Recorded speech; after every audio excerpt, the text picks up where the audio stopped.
Għanna Partit Laburista fil-Gvern li jinsab kontenti ħalli li tal-qalba jiffanga waqt li l-familji Maltin u Għawċin u l-om mill-lax li jkun għatfadal fil-blat. Etnajxu situazzjoni surreali. Sosni dan ix-Shadow Minister għall-Arti u l-Kultura Ġuli Zara fej flimkien ma' Shadow Minister għall-ġlieda kontra l-olli tal-ħajja Van Castillo u Ivan Bartolo, Shadow Minister għall-ġlieda kontra l-faqar, indirizzaw konferenza tal-aħbarijiet fid-Dar ċentrali tal-Partit Nazzjonalista, partikolarment brabta mal-aħbar li l-Kummissarju tal-Films Johan Grek sidulu l-paga għal 150,000 euro fis-sena. Ġuli Zara saħqet li l-Kummissarju tal-Films li sidulu l-paga għal 12,500 euro fix-xar u l-istess wieħed li preżentament qed jaffaċċa investigazzjoni mill-Awditur Ġenerali dwar kif qed imexxi u juża il-cash rebates tal-films li jinħadmu f'pajjiżna.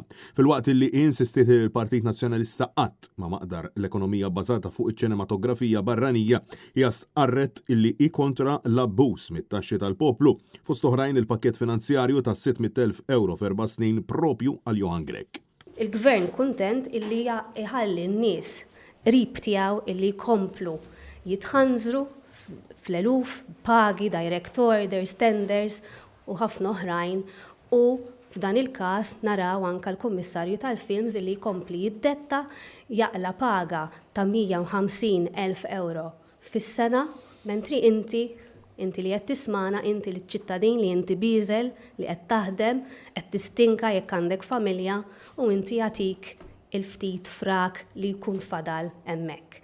Min-naħa tiegħu id-Deputat Van Castillo rrefera għas-servej pubblikat il-ħadd mill-Gazzetta Malta Today fejn ħareġ li 60% mhux kuntenti bid-direzzjoni li qabad pajjiżna u saħaq li fl-aħħar xhur 27,000 persuna għamlu użu minn sub kitchen waħda u hija evidenza ċara u tonda li l-Gvern qed jitlef il-kontroll tal-prijoritajiet tiegħu. Joħroġ ċar li l-poplu qiegħed jgħid illi mhux qed isir biżżejjed u hemm bżonn illi nagħmlu ħafna iżjed. In-nefqa abbużiva ta' dan il-Gvern huwa completely out of control.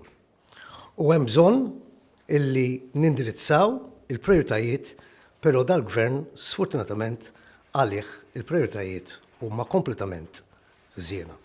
Fil-waqt li insista li hawn ħaddiema qed isofru milli jissodisfaw il-ħtiġijiet bażiċi tagħhom u saħaq illi l-Partit Nazzjonalista jemmen illi l-problema tal-olli tal-ħajja trid tissolva at source.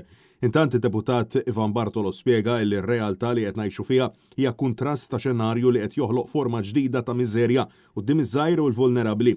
Fil-waqt li qabbel il-Gvern Laburista ma missier f'sakra illi jħalli lill-uliedu abbandonati għal rejhom. Għal-astant huwa staqsa lil min qed jiffanga fil-mijiet ta' eluf ta' euro mit-taxxi tal-poplu jistħix u stiedel lill-Ministri jiġu miegħu u jaraw bajnejhom minn xiex verament qed jgħaddu il-familji Maltin u Għawċin. Lil dak u li bħalu hemm oħrajn nistaqsihom jekk iħossuhomx jistħu quddiem dawk il-100,000 f'pajjiżna li għandhom dħul annwali ta' 10,893.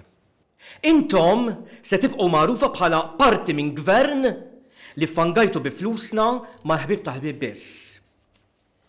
Jekk taħsbu qed nesaġera, Ministru u lilek tal-Films, nistidinkom tiġu għandi d-dar fl-ewwel sib tax-xahar biex taraw bajnejkom f'liema stat ġabhom dal-Gvern bla kuxjenza soċjali.